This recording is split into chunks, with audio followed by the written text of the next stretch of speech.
The tremendous tree. The forest was alive with sounds of tweeting birds and howling monkeys. The sounds of the loud animals echoed through the rainy forest. The noises of the rainforest animals startled the two men as they walked into the animals' home. The animals crept along the glistening grass and the big bushes as the jaguar chased them. Birds and monkeys flew and swung from the trees and into the air. Jaguars chased the animals and sloths doing, well, absolutely nothing, as sloths usually do, but that was moments before the two men walked into the rainforest. Now all was quiet as it had ever been. The two men approached the great K-pop tree. They had ripped clothes and blue jeans. Their faces had black marks and ring around their eyes. Their names were Max and Spencer. They were holding an axe, and guess what they were?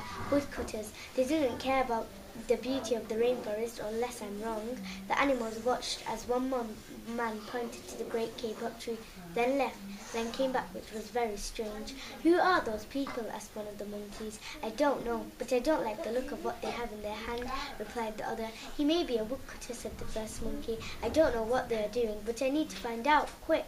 They're woodcutters and they've come to chop down our home. Well, why are they planning to cut down our home? Bellowed the second monkey. What should we do? Questioned the first monkey.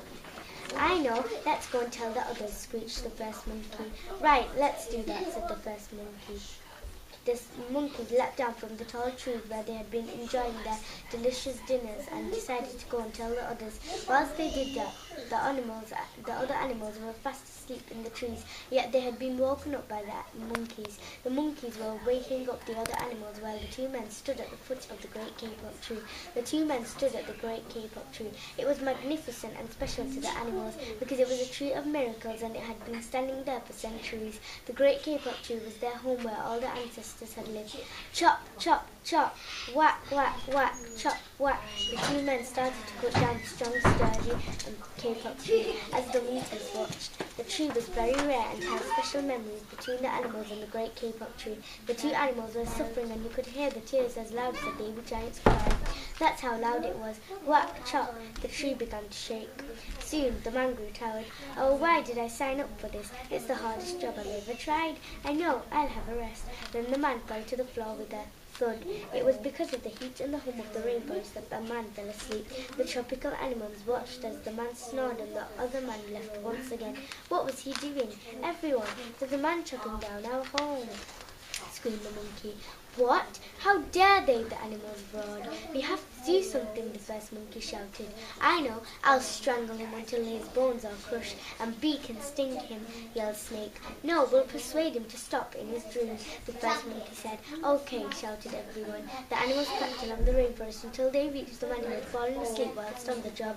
Let's go and show him how precious this tree is, said the animals. You two go, said the jaguar. We will stay here and watch you and we'll be saved. You'll see. No, we have to convince him together, shouted the monkeys. Oh, fine, moaned the jaguar. We need to stop him or we'll be homeless, panicked the monkeys. The animals chittered and chatted amongst themselves and discussed how they could stop the tired, sleeping woodcutter.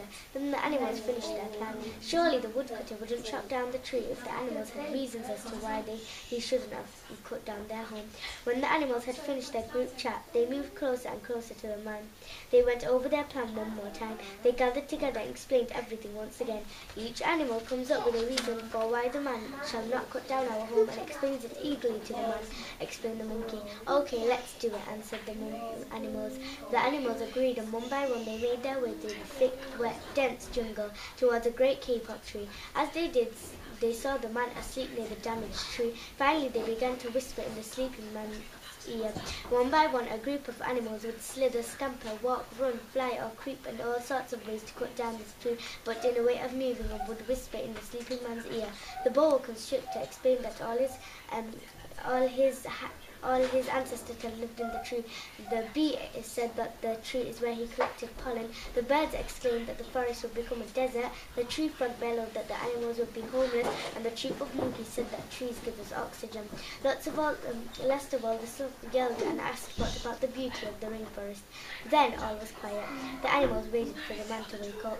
Finally, the man woke up and was feeling quite confused because he didn't know what had happened. Then he noticed the beauty of the rainforest. Then he marched away he picked up the axe and swung his arm back to hit the trunk of the tree. Then he looked back at the animals and felt very, very, very sorry. What should I do, he thought. After that he stopped a minute and thought, I should have cut down this tree or they'll be homeless. Finally, he dropped the axe and left the rainforest.